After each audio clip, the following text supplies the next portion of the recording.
pues buenos días, me imagino que es buenos días a todos. Mi nombre es Isabela Londoño. Yo soy egresada de Bellas Artes, de la licenciatura en arte teatral. Me egresé en el 2016, si no estoy mal, así de vieja estoy. Y ahorita me encuentro en Inglaterra. Acabo de terminar mi maestría en algo que se llama teatro aplicado en The Royal Central School of Speech and Drama, que es una de las super universidades acá dedicadas enteramente al teatro, cosa que es fascinante.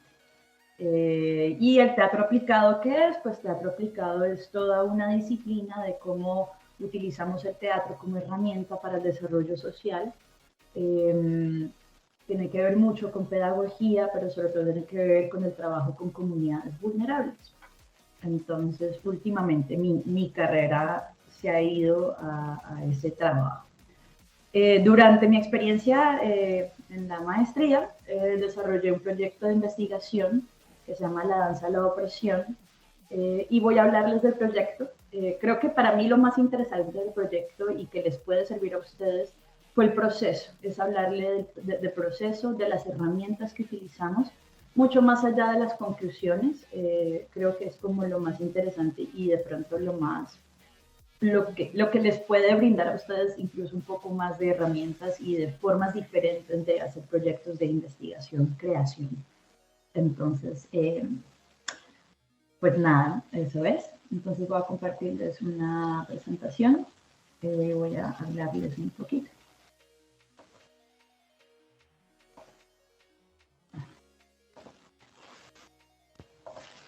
Bueno, entonces el proyecto se llama La danza de la opresión. Es una perspectiva multicultural y feminista sobre gestos y hábitos opresivos en diversas danzas tradicionales.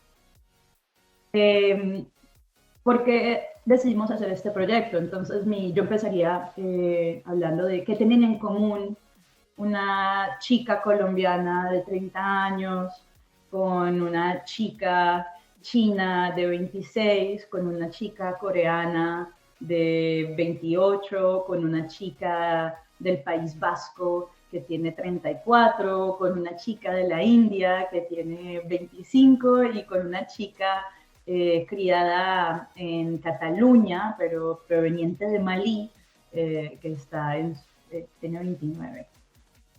Además de que todas somos mujeres. Así fue como comenzó el grupo. Parecíamos el United Colors of Benetton, o sea, todas inmigrantes en Inglaterra, todas no blancas, todas provenientes de destinos exóticos para una comunidad europea y todas dedicadas a las artes escénicas de diferentes maneras, porque éramos un conjunto de actrices, actriz bailarina, como se define en la India, y escritoras. Entonces decidimos unirnos y decidimos crear un grupo de un proyecto de investigación que buscaba encontrar gestos y hábitos opresivos en las distintas danzas tradicionales de nuestros países o de nuestras culturas. Pero más allá de encontrar esos gestos, también era todo como un viaje de autodescubrimiento un poco sobre nuestras propias relaciones con nuestras danzas, ¿no? Y lo primero que nosotras hicimos fue tener que definir qué era la danza y qué era este proyecto. Y lo definimos como una gran reflexión somática, y ese término se los aclaré un poquito más adelante, donde analizábamos puntos que teníamos en común y contrastes entre las expresiones kinestéticas multiculturales. Entonces, de eso comenzó.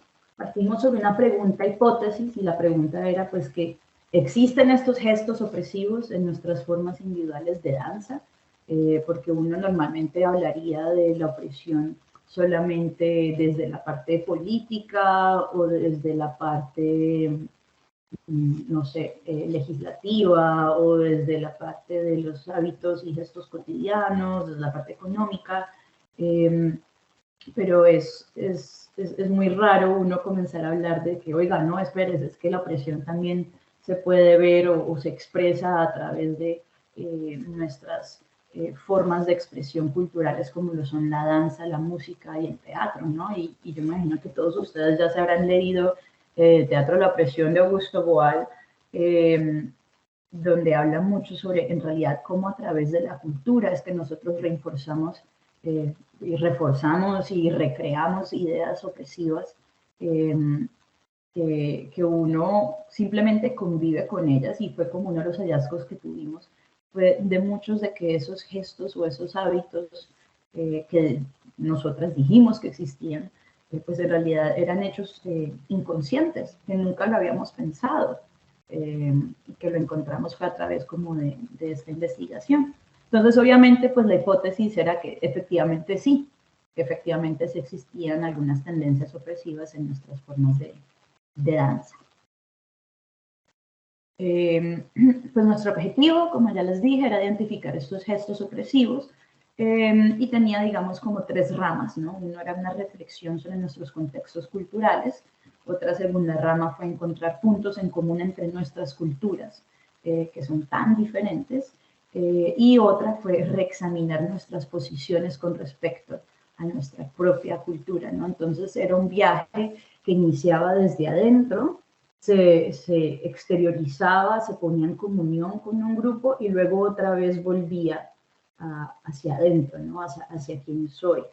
Y en ese sentido fue muy importante para nosotras iniciar desde algo que se llama la posicionalidad, y que no sé si ustedes lo están viendo mucho en Bellas Artes, pero digamos que aquí, y sobre todo en el contexto europeo y por las políticas o los cambios políticos que está atravesando los países en Europa, con todo esto de su reexaminación sobre el colonialismo y quiénes son y lo ser políticamente correcto, pues entonces todos los proyectos de investigación y casi que todos los proyectos que tienen que ver con trabajo de comunidad parten desde posicionalidad, y la posicionalidad de la persona que está liderando y el equipo de trabajo que lidera un proyecto, porque ustedes ya sabrán, ¿no?, que la posicionalidad es ese capital cultural que todos poseemos y es el referente desde el cual nosotros observamos el mundo.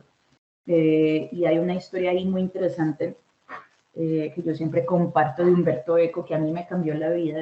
Una cosa que él escribió, que decía que cuando Marco Polo en todos sus viajes pues viaja al África y se encuentra con un animal, él escribe una carta a una reina y le escribe la carta de que se ha encontrado con un unicornio, y comienza a escribir el unicornio. No, es que el unicornio es grande, es ancho, es viga, es blanco, tiene un cuerno en la mitad, y todo lo que él en realidad estaba escribiendo era un rinoceronte, pero como el rinoceronte no existía en el contexto cultural de Marco Polo, pero sí existían los unicornios, pues él lo traduce como unicornio, ¿no? Y es que nosotros vemos el mundo a través de todo eso que nosotros somos, ¿no? De toda esa acumulación de nuestras crianzas, de nuestras creencias, de nuestras políticas, de nuestra cultura, y al final todos nuestros proyectos de investigación jamás serán objetivos, así como el arte que nosotros producimos no es objetivo, proviene de todos esos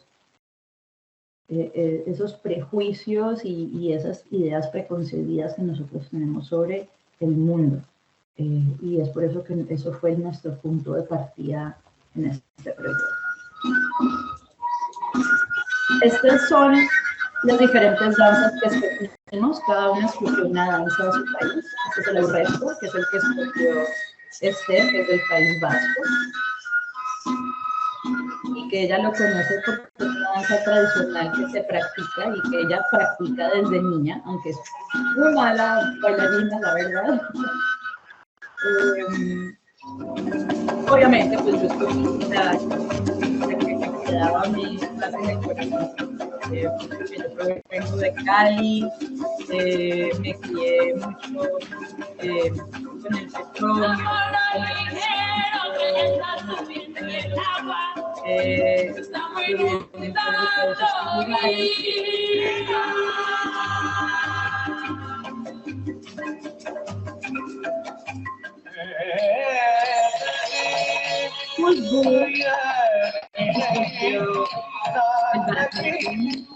de hecho, esa es ella.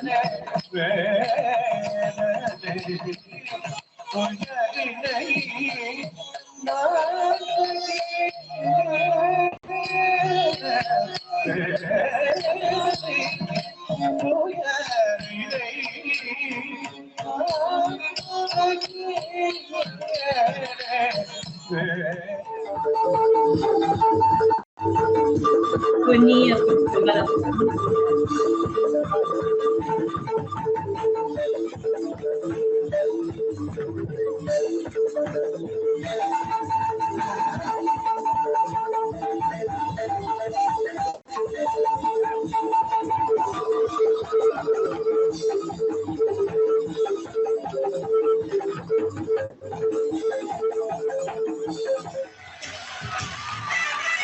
singing the jungle.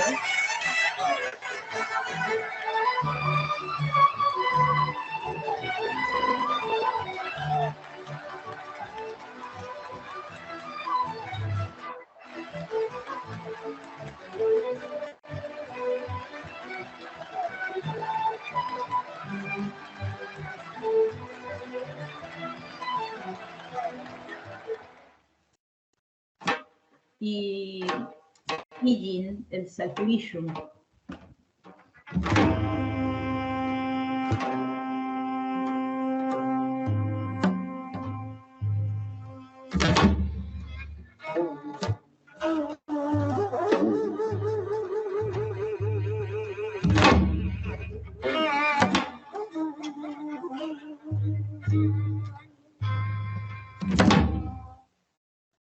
Bueno, entonces pues ya se pueden imaginar, ¿no? Son danzas, cada una escogió una danza que le fuera muy familiar, que estuviera como inserta dentro de lo que nosotros éramos, como somos como personas.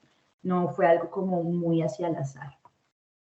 Y en eso pues lo que les he estado explicando, ¿no? Primero para nosotras fue todo un trabajo de cuál era nuestra posicionalidad en nuestro contexto.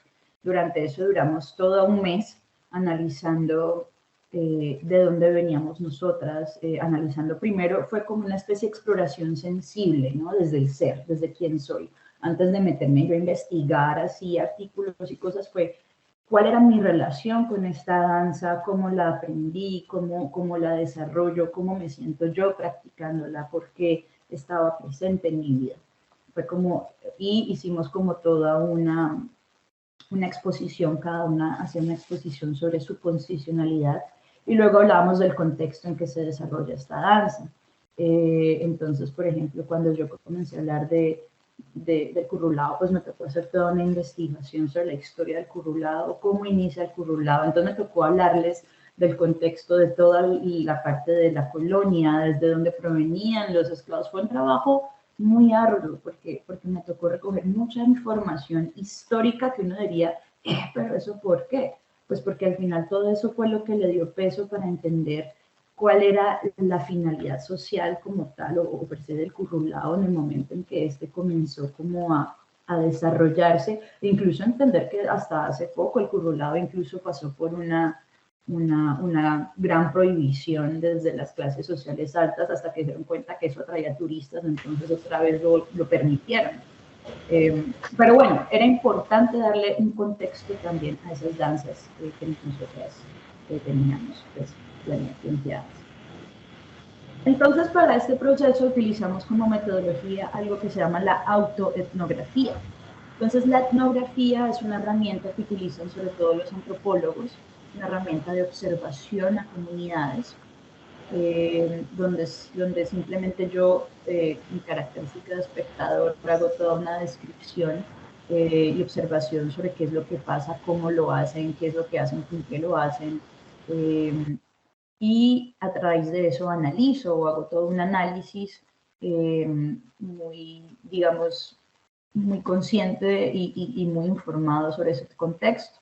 Entonces, al hacer autoetnografía, uno mismo es espectador y uno mismo es actor.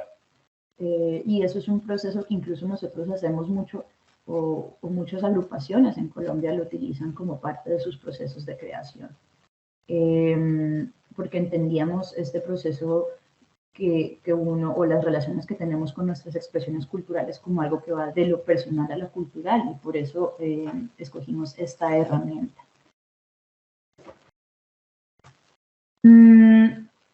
al hacer autoetnografía, entonces también tuvimos que tener como unas bases o cuando uno se proyecta un proceso de investigación, uno también escoge como ciertos valores, bajo qué miradas yo voy a utilizar este proceso de investigación. Nosotros teníamos como dos grandes miradas o dos grandes valores.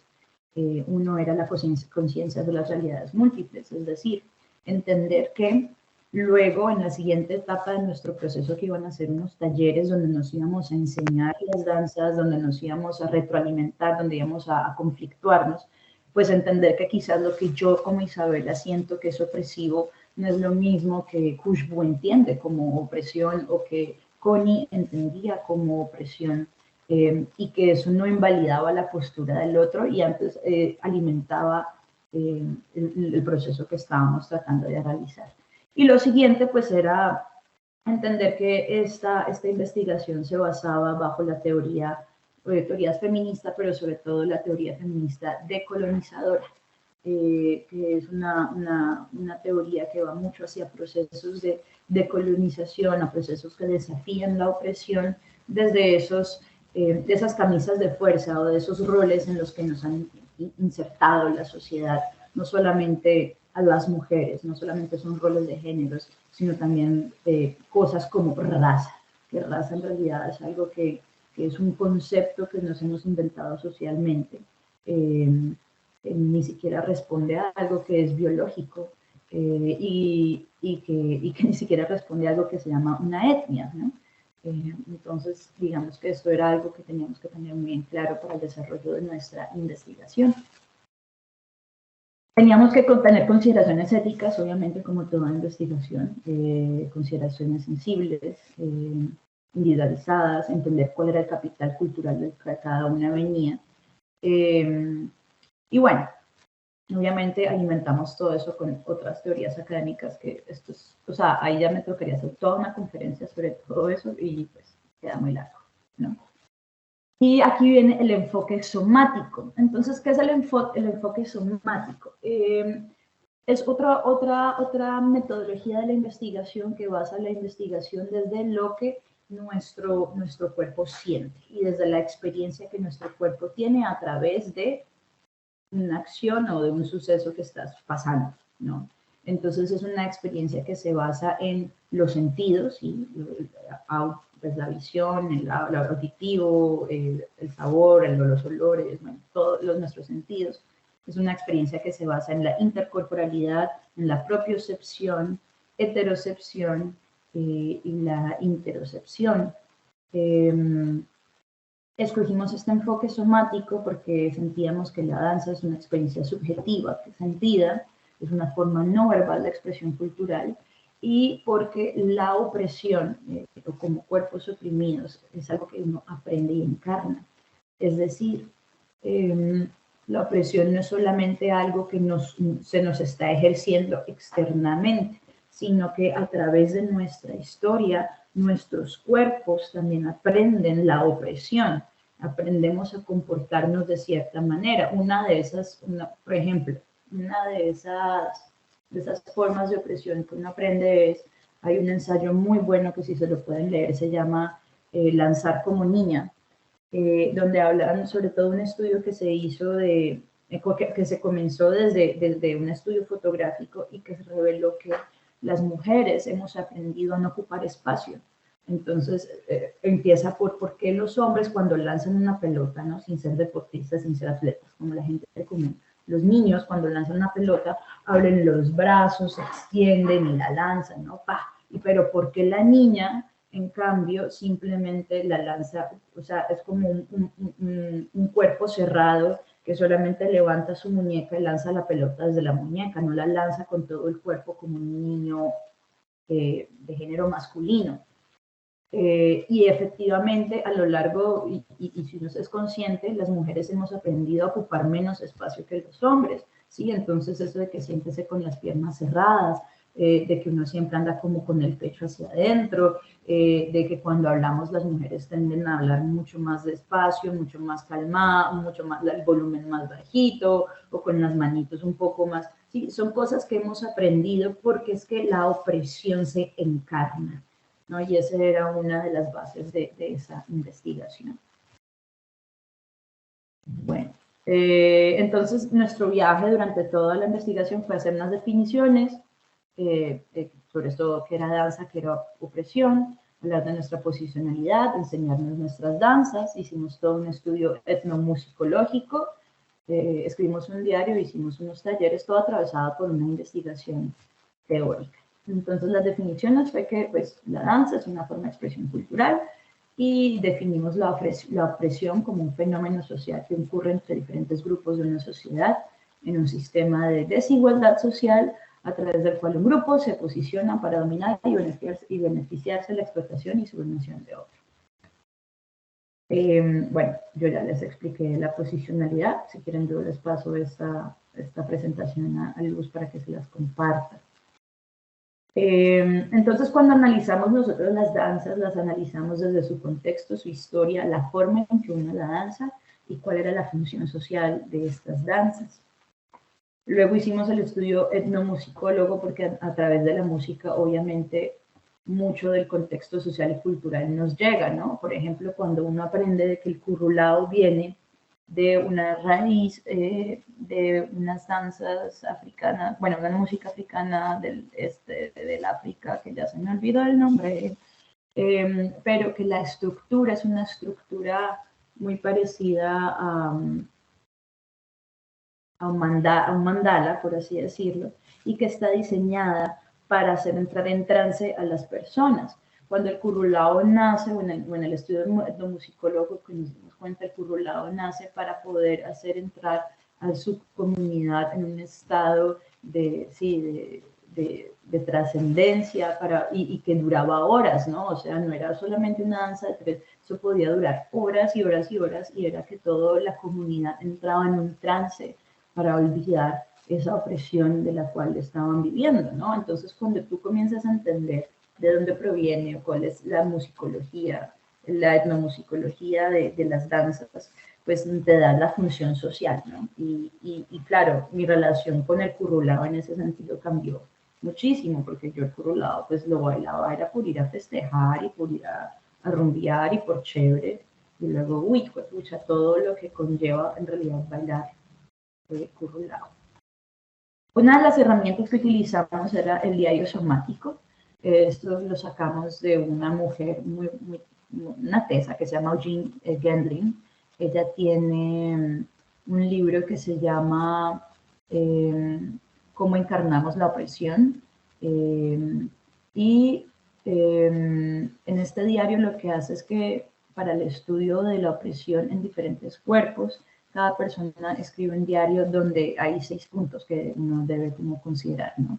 Entonces, primero es como atender el cuerpo y fijar una intención, sentirse impresionado para obtener claridad, encontrar un asidero, resonar mediante un proceso de comparación, comprobación con el cuerpo y aceptar la información.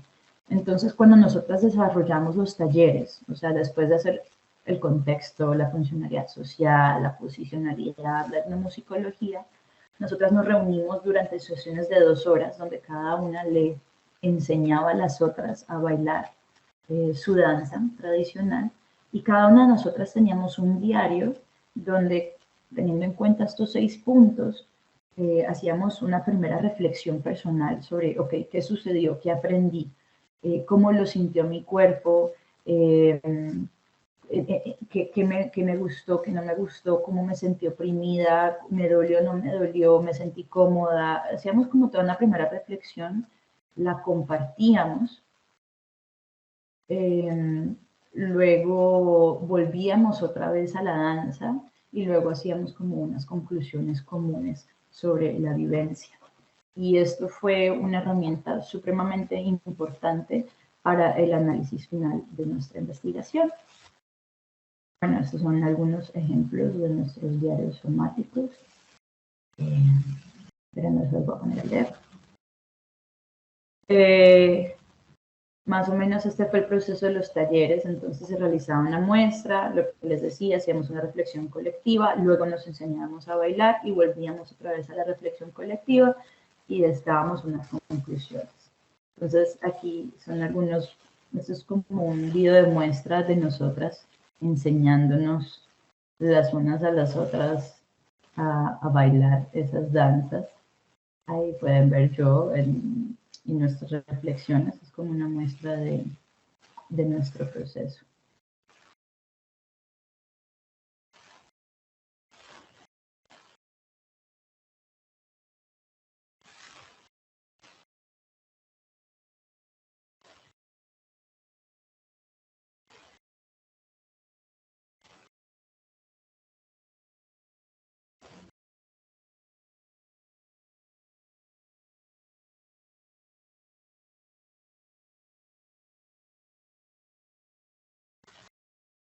Y entonces, en esos momentos de reflexión, lo que hacíamos es que cada una primero identificaba gestos opresivos que había sentido en la danza de la otra. Tratábamos de encontrar cuáles de ellos eran comunes, y cuando ya teníamos como, habíamos encontrado esos puntos comunes sobre qué gestos se nos hacía a todas opresivos, y luego encontramos qué gestos eran comunes en qué ciertos tipos de danzas. Entonces, por ejemplo, claro, obviamente lo más obvio fue que yo encontré muchos gestos parecidos con el balafonte que se baila en Malí, pero encontramos muchos gestos parecidos entre China y Corea, y luego India sí nos pareció la cosa más loca del mundo, y obviamente pues nada que ver con la danza del País Vasco. Tomamos todos esos gestos opresivos y los convertimos en una coreografía, utilizando también un poquito del tableau que utiliza Augusto Boal. Le pusimos una musicalización y un poema muy importante, que otra vez se me olvidó el nombre de la autora, que habla sobre la liberación, sobre el estar oprimido y el paso a la liberación, y con eso realizamos un performance. Las indicaciones para identificar los gestos opresivos, pues entonces era que teníamos que entender, ok, listo, este es un gesto que siento opresivo. ¿Por qué? Entonces, ¿cuál es el tipo de la presión? ¿Es una presión racista, es sexista, es clasista, pedagógica? En el sentido, por ejemplo, Khushbu, que es de la India, identificó que algo que le causaba sobre todo mucha opresión es la forma en cómo es enseñada la danza en la India, ¿no? Entonces, la India está dividida por un sistema de castas, donde hay castas más bajas que otras, y dependiendo de la casta en la que tú naces, tienes acceso o no a ciertas, pues a ciertas formas de vida, pero también a ciertas expresiones artísticas. En el caso de ella, los que nacen ellas de casta alta, ella tiene acceso a este tipo de danzas, que son danzas rituales, pero que están llenas, por ejemplo, de simbolismos, ¿no? Cada gesto que ella produce tiene un símbolo, y que solamente lo va a entender culturalmente gente de cada casta alta, porque la gente de las castas bajas no entenderán esos símbolos, porque nunca habrán tenido acceso a ese bagaje cultural. Pero asimismo, para ella poder aprender esto, tiene que pasar por un sistema de aprendizaje donde ella tiene una gurú, y la gurú básicamente controla su vida. La gurú le dice cuando ella está lista para hacer esto o esto, si ya se puede casar o no, si puede cortarse el pelo o no, y de hecho, para poder aprender este tipo de danzas, ella tiene que tener cierto tipo de corporalidad, tiene que tener el pelo de esta manera, tiene que tener los ojos de esta manera. O sea, hay todo un requerimiento alrededor de eso que hace que sea un poco opresiva la forma en la que acceder a esta danza. Entonces, a eso también nos referíamos un poquito a la pedagogía de la danza. El fundamento pues, teórico del tipo de opresión, no todas teníamos que fundamentar la opresión desde un fundamento teórico, teníamos que dar un contexto, las dimensiones de la opresión encarnada, ¿no? Por ejemplo, todas encontramos que la danza que nos ofreció Hijin, esta danza coreana, nos oprimía todas la cadera, todas nos sentíamos muy incómodas en la cadera, y sentíamos que no podíamos expresarnos desde nuestra sensualidad o desde nuestra sexualidad también como mujeres. Nos sentíamos como que había que ser muy, muy propias, ¿no? Entonces, eso es otro tipo como de las dimensiones de la encarnación. Y bueno, entonces nuestras conclusiones pues ya más o menos se las he estado diciendo, que hay dos áreas de opresión, ¿no? Una es la opresión del contexto y otra es la opresión encarnada. que es toda esa experiencia somática de recrear estos gestos. Entonces, bueno, esto sí no se los pude traducir porque lo tengo solamente en imagen, pero digamos que estos eran más o menos los gestos y hábitos que encontramos en cada danza. Entonces, por ejemplo, en el currulado encontramos dentro del contexto que rodeaba el currulado, pues todo un contexto colonialista, racista, y como muchas veces ahora se utiliza, o la posición que tienen mis compañeras, es algo que vieron ellas desde extranjeros, ¿no? Es que es una danza que se utiliza mucho para atraer turismo, y desde los gestos, por ejemplo, o la encarnación de la opresión, estaba pues todo este cuento de no poder saltar, de no sentirse muy despegados del suelo, ¿no? De estar todo el tiempo como atado al suelo, lo relacionaban mucho, incluso, claro, muchas de ellas habían visto la cumbia, entonces lo relacionaban un poco con la cumbia.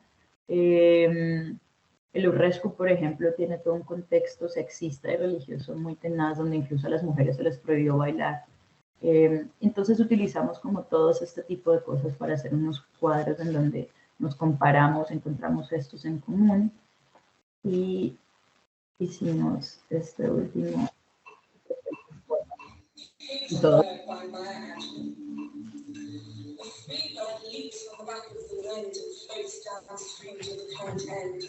And dips his wing in the orange sun rays and dares to play the sky. But a bird that stalks down his narrow cage can seldom see through his bars of rage. His wings are clipped and his feet are tied so he opens his throat to sing.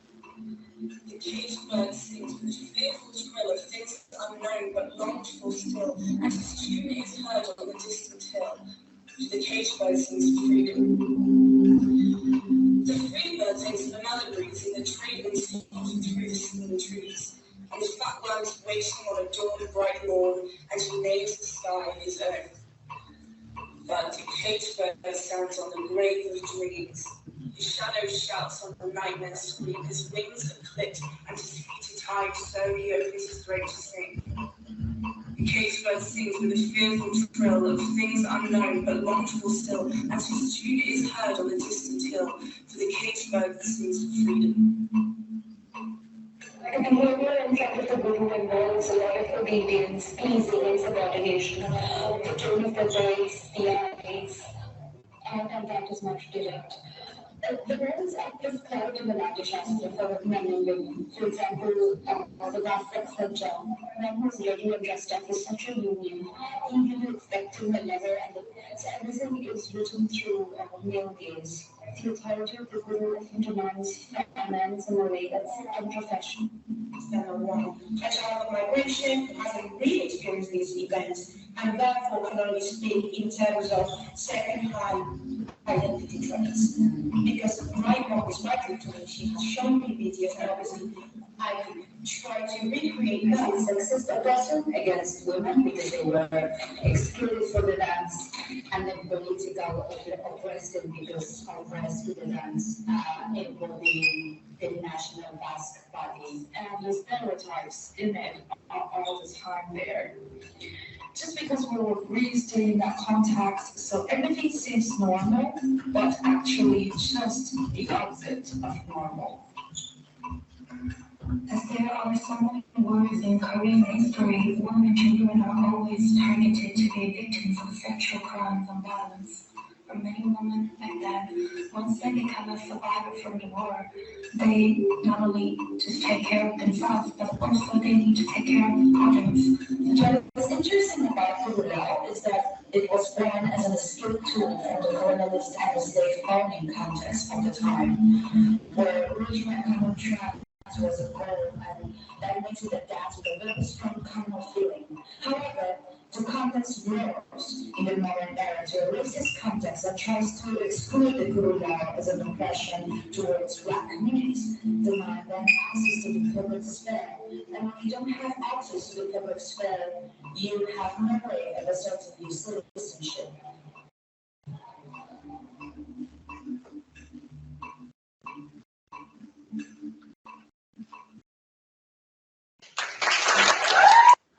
Bueno, pues nada, la danza que acaban de ver simplemente fue como ahí recogimos todos los gestos que encontramos entre todas, que eran los gestos opresivos de cada danza, e hicimos pequeñas imágenes, tableaux sobre los contextos opresivos. Entonces quisimos mostrar tanto ese contexto opresivo como la encarnación de la opresión en un solo performance, que fue presentado 3 veces.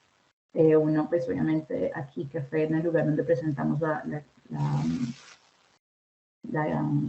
investigación, y otras 2 veces donde lo hicimos en lugares públicos de Londres.